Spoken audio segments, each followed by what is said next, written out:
Hello, Year 8. We are in Britannia, we are in Roman Britain. Last lesson we met the infinitive and we met the verbs volo, nolo and possum. So have your notes about those in front of you because they will help today. We are going to use that grammar today to meet some of the characters in Roman Britain and see who they are and what they're up to. Just a few hints before we get started. So if there is a piece of vocab that you don't know the meaning to, because there's quite a few new words in this chapter, then when you're on the online textbook, if you click on navigation at the top and then go to language information at the bottom, so it's just under stage 20, and click on page 172, then you'll hit the vocab list. Okay, so this is all the vocab at the end. If you can open this in a new tab, that'll be quite useful because then you can just flick to it if there is a word that you don't recognise. Lots of new vocab going on here. Okay, so going back to the very start, stage 13, so make sure you've got the online textbook here ready. Most of this you'll see on my screen in this video, but just have it open so you can have a look at a few bits yourself. So we're going to start with the first page. We're going to meet some of these people and learn some stuff about them. So, obviously, there's a variety of people in these scenes. So the first guy we're going to meet is this man. We're told here, hic vir est Gaius Salvius Liberalis. This man is Salvius Liberalis. You can see there he's got a dash of purple in his toga, a very royal and important colour. And also the name Salvius is not a very British name, and that's because it's a Roman name. So he is a Roman living in Britain, and he seems to have a lot of money and a lot of power, and we'll discover what he does with those things later on in the book. So Salvius in villa magnifica habitat. Salvius lives in a magnificent villa. Villa est in Britannia, the house, the villa is in Britain. And Salvius multos servos habet. Salvius has many slaves. You can see them there behind him. We then meet this lady. Uxor est Rufilla. The wife, or his wife, is Rufilla. Rufilla multas ancillas habet. Rufilla has many slave girls. There they are behind her. And we are also told about them, ancillae in villa laborant. The slave girls are working in the villa or in the house. So again, you can tell that she has quite a lot of money, or at least her husband does, because she's wearing that very intricate large necklace, and she has all these slave girls doing a load of work for her. However, the next guy we meet is dressed very differently, and we are told hic servus est Varica. So this slave is Varica, so we immediately know he is not of the high class that Rufilla and Salvius are. Varica est villicus. Varica is the slave manager, so he does have a sense of authority within the slave community at least. Villicus villam et servos curat. The slave manager looks after the house and the slaves. So he is your top-notch slave within Salvius's house. Okay, so looking at point 4 now, you guys are going to take control of this one. So the Latin, hic servus est philos, philos calidus est, philos numerare potest. So I want you to pause the video and see if you can work out exactly what is going on here, what we're being told. And when you feel confident that you've worked it out, press play and I will reveal what's being said. Okay, so we're being told here, this slave is Philos. Philos is clever. Calidus means clever.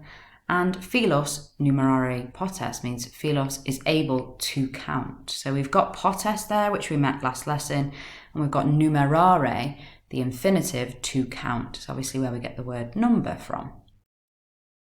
Okay, so he is their clever counting slave.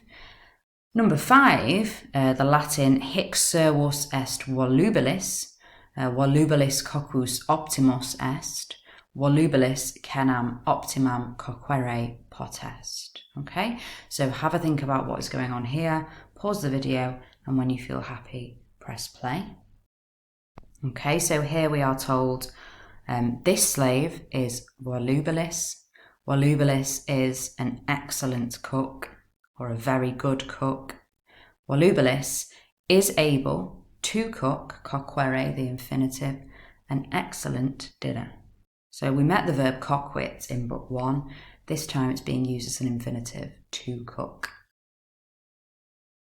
Okay, number 6, the Latin tells us hic servus est bregans, bregans non calidus est, bregans numerare non potest, bregans fessus est, bregans dormire vult. So lots going on with bregans there. Pause the video and then press play when you're ready. Okay, so here we're told this slave is bregans. Bregans is not clever, unfortunately for him. Bregans, bregans is not able, non potest, to count numerare, that infinitive that was used before. Bregans is tired, that's what fessus means. And bregans wants to sleep. So vult is from volo. It's the he, she or it form, obviously, because bregans is a he. And then dormire was our infinitive, to sleep. Okay. Okay, so turning over to page 4, we're going to meet 2 more slaves. So number 7, the Latin tells us hic servus est loquax. Loquax vocem suavem habet. Loquax suaviter cantare potest. Okay, so have a think about what we're being told here and pause this video. Okay, so number 7 is telling us this slave is loquax. Loquax has a sweet voice. If you think about his name, loquax is where we get the word loquacious from. If someone's loquacious, they like to chat, they like to use their voice a lot, so that makes sense here for loquax. And then the final sentence, loquax is able to sing sweetly. So cantare is the infinitive, to sing. Okay, number 8, the Latin tells us hic servus est antiloquax. Antiloquax agilis est. Antiloquax optime saltare potest. Loquax et antiloquax sunt gemini. So have a think about all that information, see if you can work out what's going on while you pause the video. Okay, so number 8 tells us this slave is antiloquax. So that suggests he's the opposite of the previous slave. Antiloquax is agile, or he's nimble. It means that he's able to move well. Antiloquax is able to dance very well. So optime we know means very good or excellent, but you can't say he's able to dance excellent or he's able to dance very good. So instead we say very well or excellently would be fine. And saltare there is your infinitive, to dance. And then the final sentence, we're told loquax and antiloquax are twins. So Gemini is where you get the star sign Gemini from. Okay. Number 9, the Latin tells us Salvius multo servos habet, servi laborant, servi ignavi et fessi sunt, servi laborare nolunt. Okay, so pause and have a go at these sentences. Okay, boys, so we are told in this final box, Salvius has many slaves. The slaves are working. The slaves are lazy and tired. That's what ignavi et fessi means. And finally, the slaves don't want, because that's from nolo, they don't want laborare, to work. Okay, so we've had a thorough introduction there to Salvius and his wife and his slaves.